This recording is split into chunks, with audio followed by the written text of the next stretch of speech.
Before we start, just a quick reminder to hit that subscribe button. Only 2% are subscribed. At 1,000 subscribers, I'll be posting a special video. The probe dug in and the room went quiet. I flinched and kept my breath shallow. I'm Alina, 31, and my husband's thumb pressed my wrist. The monitor stuttered, then froze on a jagged outline. "Hold still," the tech whispered, eyes locked ahead. She angled the wand higher and my belly tightened. A new frame jumped into view and stayed there. Her jaw set as if bracing for impact. She lifted her foot from the pedal and glanced back. "I'm calling the doctor," she said, already moving. I watched the door because the screen scared me. My husband squeezed once and let go slowly. The gel felt colder now, which made no sense. I wanted the heartbeat louder than everything else. The hallway hummed and then it stopped. The doctor slid in fast and pulled a stool closer. No greeting, only the cursor tapping another measurement. He traced a shape with a capped marker. "Segments aren't aligning," he murmured, eyes narrowing. I swallowed hard and held the mattress like a ledge. He flipped to a different view and circled a gap. "Multiple concerning features," he said, steady but urgent. "We need confirmatory testing and careful planning today." My husband straightened and cleared his throat once. "What does this mean for survival?" he asked. The doctor didn't blink, which hit me harder. "Outcomes vary," he said, hands still on the trackball. "Some require significant interventions immediately after birth." He paused, then added softer, "Some cannot be sustained." The room seemed smaller, which tightened my ribs. I nodded because words felt risky. The tech handed me tissues and looked away. The doctor outlined next steps in short beats. Detailed scan, genetic analysis, a procedure with a needle. He pointed to a consent line that waited. "What are the risks?" I asked, voice thin. "Small chance of miscarriage," he answered, tone flat. "Higher chance of clarity, which guides decisions." My husband rubbed his temple and stared at the pen. "How fast do we have to move?" he asked. "Today for imaging," the doctor said without hesitation. "Tomorrow for sampling if findings remain consistent." He leaned back and finally met my eyes. "I know this is a shock, but urgency matters." I signed the first form with a jerky line. The tech restarted the scan and adjusted the depth. She captured profiles and marked several silent timestamps. The doctor noted each frame with quick strokes. They spoke in numbers that felt like code. I counted my breaths because counting kept me anchored. A cramp flickered under the probe and eased. "Almost done," the tech said, voice clipped. The doctor set the marker down and stood. "I'll walk you through the findings outside," he offered. I didn't move because leaving meant owning them. We followed him to a side room with charts. 2 chairs, 1 table, and a clock that punched seconds. He drew a simple outline and placed 3XS. "Brain formation is atypical," he said, choosing careful syllables. "Heart structure raises concern, airway may complicate delivery." My husband gripped the chair back until his knuckles whitened. "Is there a path where our child suffers less?" he asked. "Yes," the doctor answered, voice even and quick. "Planning can prioritize comfort while honoring your boundaries." He watched us like a pilot watching weather. I felt a strange, steady line under the fear. Not calm, more like a locked gear clicking in. "I need to meet my child," I said. "I need a plan that respects that choice." The doctor nodded once, which loosened something tight. He listed specialists who could join within hours. Neonatology, genetics, high-risk obstetrics, palliative care if we wanted. He asked permission to assemble the team now. I looked at my husband and saw the same decision. "Bring them," he said, voice low but clear. The tech returned with water I could not drink. She set it down and opened the door wider. I wiped the gel off with a rough towel. The scent of disinfectant rose and made me cough. I told myself coughing meant lungs working, which mattered. While we waited, a nurse secured a wristband. Her hands were efficient, her eyes stayed kind. "You'll hear a lot of new terms," she warned. "Interrupt if something feels muddy, this is your body." I nodded again because nodding kept the engine running. Footsteps gathered outside, the handle clicked twice. A new face stepped in with a folder and confidence. "We can support any path you choose," she began. First we confirmed details, then we set guardrails together. Guardrails sounded like cliffs, which told me the terrain. I lifted my top as the specialist snapped on gloves. Antiseptic hit my skin and nausea rose fast. "Last checks," she murmured while the imager hummed. "Are you still consenting to proceed today?" I nodded once and gripped the edge hard. A counselor stepped near with a slim file. "Chance of loss exists, clarity guides next steps. We can stop at any point. That you chose." My mouth dried and I forced a steady yes. My partner rubbed my shoulder and kept quiet. The screen showed our child turning with small bursts. "Hold here," the specialist breathed, eyes locked forward. She traced a safe route with the cursor.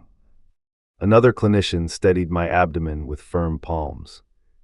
I stared at the ceiling tile and counted down. Steel flashed and hovered, long and decisive. I exhaled on purpose so my muscles softened. "Now," the specialist whispered, and the point broke skin. A hot sting spiked, then a heavy pressure settled. I clenched the sheet and fought an urge to flinch. Fluid climbed through the line in slow ribbons. The imager tracked tiny movements like distant waves. "Good window," the assistant murmured, barely above breath. My chest went tight and a cramp answered back. "Almost there," the specialist added, hands steady and sure. A deeper ache twisted as the syringe filled. I tapped my heel to anchor my attention. Our child hiccuped once on the display. "Hold that pattern," someone muttered, focusing everything forward.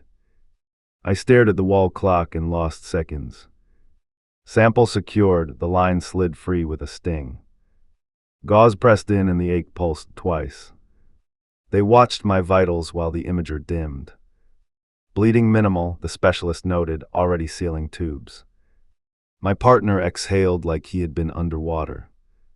We waited through a timed observation period in silence.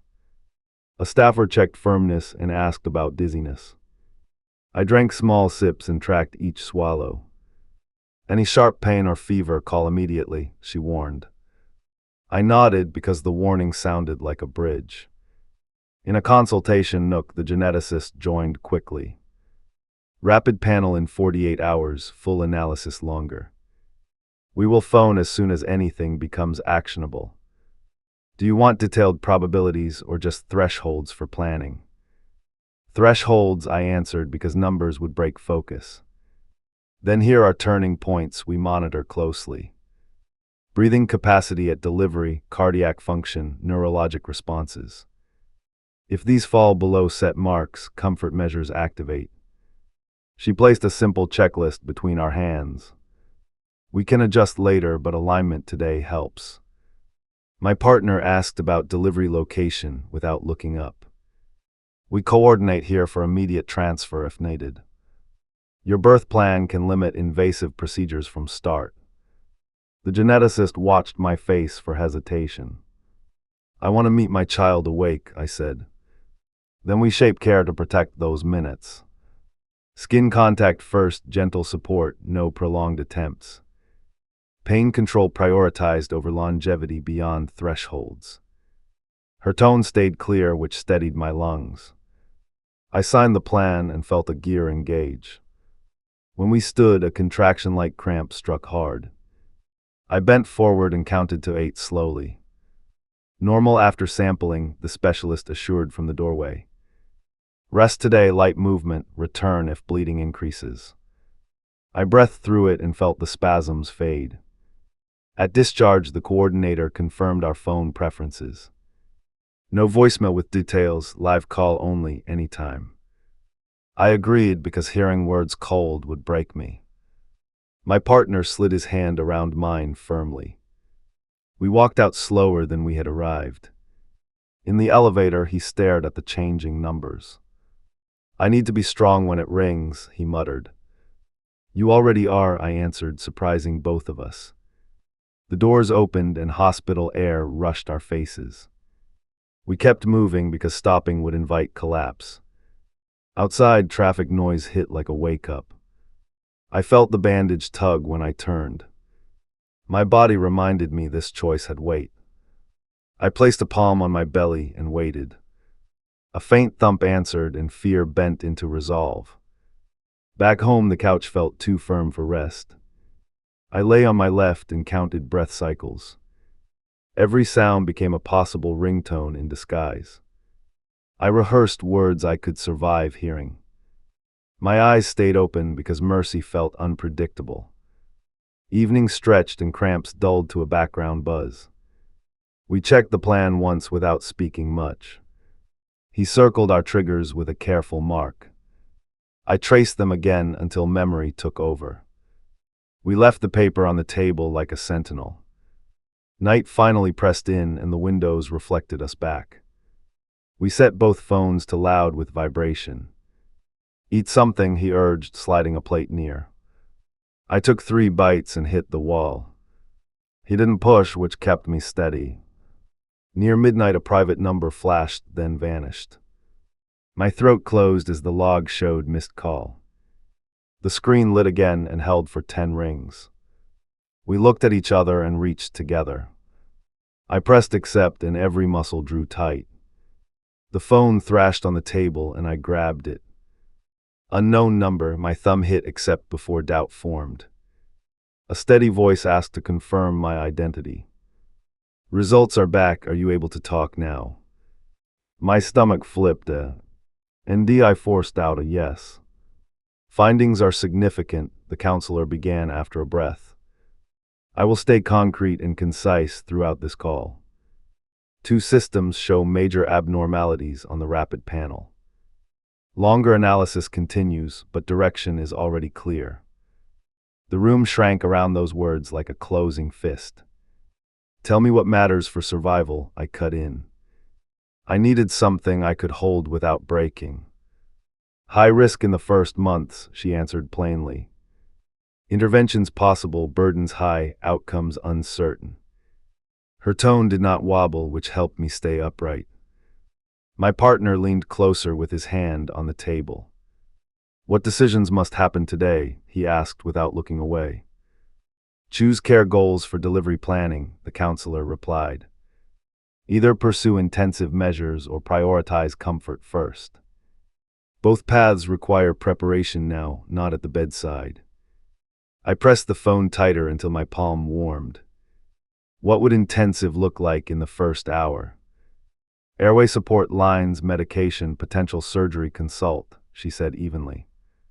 Each step reevaluates based on response, not on hope. I stared at the wall and pictured thresholds like locked doors. And if we lead with comfort, I asked, breath shallow. Warmth, pain relief, skin contact, short monitoring only. Feeding if safe, no escalations beyond agreed limits. You can change course if responses surprise us. That last sentence pulsed like a small lighthouse in fog. Is there any chance the panel is wrong? I asked. False positives are rare on this combination, she answered carefully. Full sequencing might refine, not reverse, the landscape. We recommend planning as if current data stands. I nodded, though she could not see it, because reality required anchoring. She shifted to logistics with quiet precision. Fetal echocardiography tomorrow at 9 for detailed mapping. Neonatology conference at 11 to shape delivery approach. Palliative care available after if you request their input. I wrote times with block letters because straight lines calm panic. Do you want numbers by percentile or practical checkpoints? She asked. Checkpoints, I said, because percentages sink like stones. Then we watch breathing drive, heart performance, neurologic tone. If two fail against set marks, resuscitation stops promptly. The words cut clean, leaving space where fear had crowded. My partner's voice dropped to a near whisper. Will we be cruel if we choose limits? No, she answered, the only word softened. Cruelty is forcing suffering with no path forward. I exhaled hard, and something inside aligned with that frame. Who else needs to know today? I asked after a pause. Your obstetrician is looped and expects your call. The NICU lead is on standby for tomorrow. Insurance coordination starts when you confirm attendance. Every sentence pushed us closer to action we could not dodge. Tell us what families regret most, I said, voice low. Waiting until crisis to define boundaries, she replied. Silence during rounds when fear steals language. Not holding their child long enough early. That last point pierced, and I circled it twice on the page. We will come, my partner said with his shoulders squared. Bring the draft plan, the counselor added briskly. We will translate it into orders before delivery. Call me directly if cramping increases tonight. The connection clicked off and the room kept humming. We faced each other with the paper between us. I want him on my chest first, I said. He nodded and tapped the checklist with one finger. No intubation beyond one attempt, he proposed carefully. I swallowed and agreed because watching struggle would break me. We need our code words for the room, he added. Green for continue, red for stop, amber for reassess.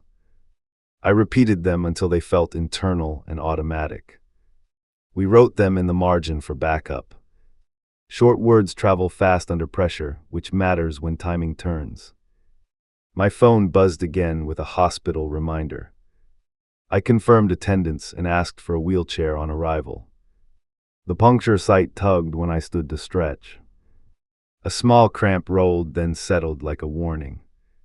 I counted 10 breaths and felt it pass, but I stayed alert.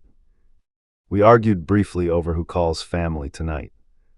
He wanted honesty now, I wanted privacy until morning. We tell them after echo, I insisted with my chin up. He rubbed his forehead and let it go. That truce held, thin but useful, like tape over a crack. I opened the folder and read the plan once. No item lists, just actions we already chose. Meet early with neonatology, confirm pain control, prioritize contact. Reassess if spontaneous improvement shows itself. Those lines steadied my pulse, even as dread needled back in. Dinner went untouched, though I forced a few bites. He cleaned up in tight motions to keep moving. We practiced the first minute after birth aloud. Place him on me, check tone, start comfort meds. The script sounded harsh and kind at once, which hurt. Night came fast with the devices glowing on the counter. He set alarms for the appointments and locked the door. I lay down and imagined the delivery team forming a circle. One path bright with equipment, one path quiet with arms. I realized my voice would choose which door opened first. Sleep didn't land, only drifted around the edges. I kept rehearsing phrases I could say without shaking. If this, then that, if no response, then hold. I pictured his face and promised clarity over panic. That promise felt like the first strong brick in a wall. Before dawn, another private number flashed across the screen. My heart kicked and I swiped with damp fingers. Appointment confirmed, NICU lead moved earlier to 10. Bring support, we anticipate complex planning. We thanked the caller and the day snapped into focus. We dressed in quiet, each tying our own knots. I slid the plan into my bag with deliberate care. He checked the car keys and looked back once. You ready to be the voice? He asked softly. I am, I answered, and I meant it through fear. We hit the cardiology door at 9 sharp and signed in. A nurse guided me onto the bed and gel chilled my skin. The cardiologist rolled closer with a firm nod and steady hands. He angled the transducer and locked on a tiny chamber. I need complete silence for a minute, he breathed, and the room tightened. He mapped valves with short bursts and wrote notes without looking up. I watched his eyebrows lift once, then fall back into focus. My core clenched as he zoomed and measured again. He paused at a narrow passage that barely pulsed. "Flow restriction here and here," he murmured, drawing two short lines. "Can this support breathing after birth?" I asked without blinking. "Temporary support is possible," he answered, leaning back to face us. "Durability is doubtful, complications likely escalate fast." He set the probe down and wiped his hands. "We can be present at delivery, but timing matters." "What timing gives him a chance without crushing him?" I pressed. He met my eyes like a coach before a hard play. "Term if you can, early if distress forces our hand." Induction with the NICU prepared across the hall. The first minutes decide whether invasive steps make sense. He printed a schematic and circled 3 critical junctions. Here is where we would intervene if signals look promising. Here is where we would stop if the body cannot cope. My partner leaned forward and tapped the final circle. "That is our off-ramp," he said, voice quiet but firm. We shifted to a conference room with 2 chairs. The neonatology lead arrived with a clipboard and direct gaze. "We build plans that hold under stress," she began. "Tell me your top priority the moment he arrives." "Skin contact and comfort," I answered before fear could blur it. She wrote 3 orders in block letters and underlined twice. "Analgesia available on arrival, gentle monitoring only, no delays for bonding. If vitals crash despite positioning, we will not prolong attempts." I felt my lungs expand like they finally remembered their job. "I also want photographs before any separation," I added, and her pen moved. "We can prepare a cuddle bed in the room," she offered. "It keeps temperature stable while he rests against you. Respiratory therapist will stand by without tubing unless requested." My partner's jaw unclenched a fraction at that line. "We will need a clear ceiling for interventions," she continued, eyes steady. "What does the ceiling look like in your practice?" I asked. "1 trial of bag support if rhythm is present and strong. No intubation if tone remains absent and heart rate drops. Immediate morphine if work of breathing spikes," she concluded. I felt heat behind my eyes, but the rules steadied my spine. The palliative physician joined and took the seat beside us. "We align care with values, not with fear," she began. "I will watch your faces and translate to the team." She placed a single-page draft between our hands. "Initial comfort plan, edits now, signatures after we confirm logistics." "Add that I hold him through every assessment," I requested. "Add that we stop if his chest sinks despite positioning. Add that we avoid needles unless comfort requires them." She nodded after each line and adjusted the order set. Her calm felt like a rope tossed across a fast river. Logistics came next with rapid-fire decisions. Delivery room or OR, transfer route if improvement surprises us. Which nurse carries meds, which door the team uses first. We picked the quiet room adjacent to the nursery. We asked for dimmed lights only if they reduce stress, not for mood. "Who can advocate if one of you freezes?" the lead asked. "My sister is on standby and knows the plan," my partner replied. "She will join us only if we call." "Good," the lead said, making a concise note. "Authority rests with you too, unless you delegate in the moment." The lactation consultant appeared with a short checklist. "We can support hand expression for comfort and memory. No pressure to store unless you want to." Her gentleness did not dilute the urgency in the air. I agreed to a brief session after delivery if time allows. Consent forms arrived in a thin stack that carried weight. Limited resuscitation, analgesia, photography, early discharge if stable enough. I signed where tabs marked, my hands surprisingly steady. My partner added his initials where witnesses watched. Each signature felt like tightening bolts before a storm hits. "Questions before we lock this in?" the neonatologist asked. I pictured the first minute again and forced clarity. If he surprises us with strong tone, we pivot fast. Call it out loud and show me the numbers. She nodded once, like a runner accepting the starter's pistol. We toured the path from triage to our selected room. No scenic talk, just doors and turns and who stands where.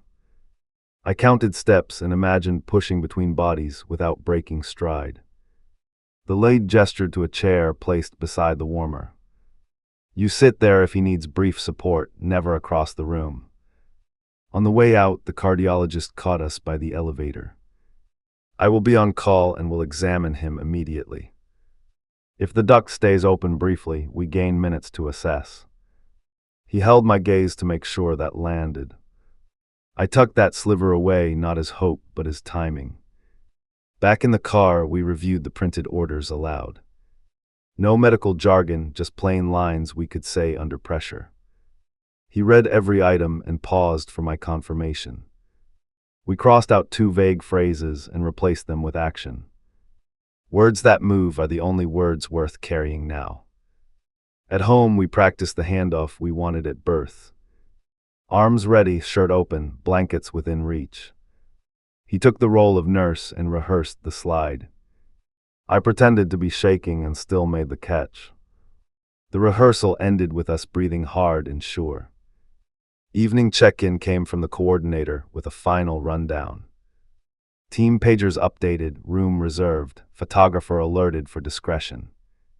Call if contractions change or bleeding increases tonight. Her voice carried purpose without edge, and it helped.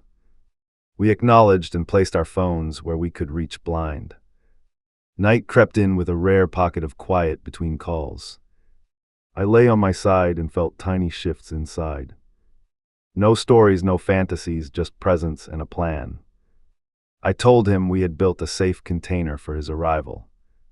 I promised to keep my voice clear even if the floor moved. I woke before dawn with a bolt of certainty.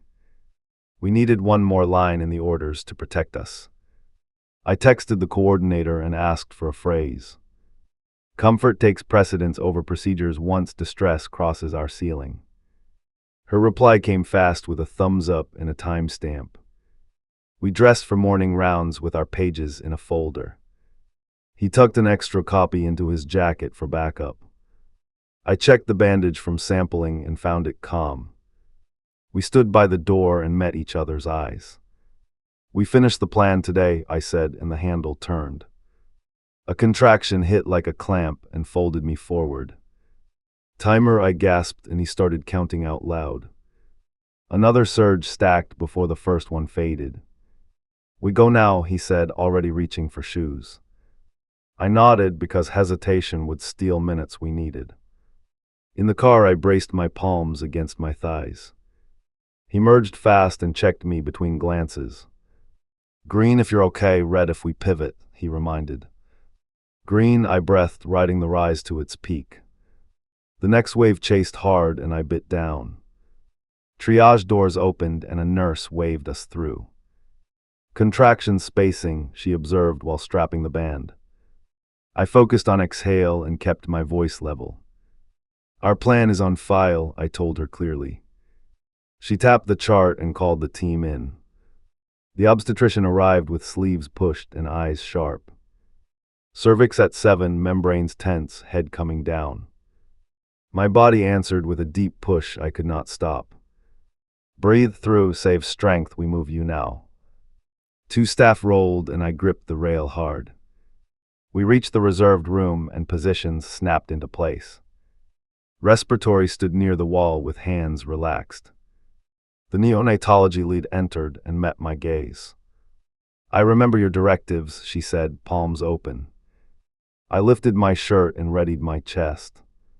Another surge marched in and forced a guttural sound. I leaned forward on the ball and swayed through it. He pressed my lower back and counted with me. You hold him first, I manage the checklist, he promised. I believed him and my shoulders dropped a fraction. The obstetrician checked once and raised her chin. Transition, she announced, voice clipped by urgency. Jordan. Pushes only, save the long ones for crowning. Her hand guided my breath into small, controlled bursts. I followed and felt pressure shift lower and sharper. A monitor beeped in a faster pattern than before. Position change, the nurse suggested, glancing at the tracing. Left side, knees up, chin to chest on cue. The rhythm steadied after 3 breaths and a pause. Better, the neonatology lead confirmed with a nod. Pain crested again, and I wrote it without noise. I pictured our thresholds like lines on the floor. 1 more set, then we reassess, the obstetrician instructed. I gripped the bar and pushed with deliberate force. A pop of warmth told me membranes had released. Fluid spread and the air went cooler against skin. Head engaged, someone called from near my knees. The room compressed around the bed like a huddle. I found my partner's eyes and saw no flinch. "You're steering," he mouthed, and I locked in. A contraction gathered and I answered before it peaked. "Short push now," the obstetrician coached with 2 fingers. I bore down, lifted my chin, and released slowly. "We have hair," the nurse said with a quick smile. I breathed carefully to keep control for the next pass. The pattern shifted and my thighs trembled with fatigue. "Switch to hands and knees," the lead suggested promptly. I turned with help and felt gravity assist descent. Small breaths, open throat, tiny pushes on my count. I obeyed and felt the head slide a little. Another beep dipped and the room stilled for a beat. "Reposition," the obstetrician directed, rotating my hip gently. The number rose again like a reluctant answer. "We continue," the lid confirmed, voice tight but calm. Sweat ran into my mouth and tasted like metal. "Next one brings the head," the obstetrician warned. "Hold back at the ring, then blow it out." The surge erupted and I pressed with measured force. A burn spread, then released with a wet slip. "Head delivered," the nurse reported, eyes bright with focus. "Do not push until I sweep the shoulder," the doctor instructed. I froze and shook while the seconds stretched long. "Cord is clear, next contraction finishes this." I glanced at my partner and saw tears he refused to drop. He positioned the blanket across my chest without shaking. The final surge slammed and I gave everything left. A heavy release, a sliding weight, a sudden emptiness. Silence held for 1 count that felt like a canyon. Then a thin cry cracked open the pause and vanished. "Proceed with your plan," the lead ordered, already stepping closer. They placed him on my chest and time jolted forward. Warm weight, trembling limbs, mouth searching without aim. A breath fluttered, then stalled, then tried again. "Contact first," I reminded, voice steady on purpose. The therapist hovered with a mask cradled in 1 hand. My partner lifted the blanket and tucked it tight. A small whimper rose and faded like a match. "We stay conservative unless numbers climb," I said, eyes fixed. The nurse checked pulse with 2 fingers and nodded. "Heart rate present borderline," she reported, gaze on me. "Comfort medication available on your cue," she added quietly. "Hold for now," I answered, sensing his effort wobble. He rooted once and stopped, lips parting in tiny bursts. I guided him toward skin and counted gentle swallows. "No latch, just resting, just listening." "You can take the picture now," I told the staffer. A soft click, another, then the camera pulled back. "Do you want footprints?" she asked, hands already ready. "After the next assessment," I said without looking away. His eyelids fluttered as if dragging through heavy water. The neonatologist leaned closer with a stethoscope against his ribs. "Respiration's shallow, tone low," she murmured, eyes meeting mine. Still responsive to touch, still maintaining minimal rhythm. I stroked his back and felt a faint stretch. "Pain control," my partner whispered, watching his chest hitch.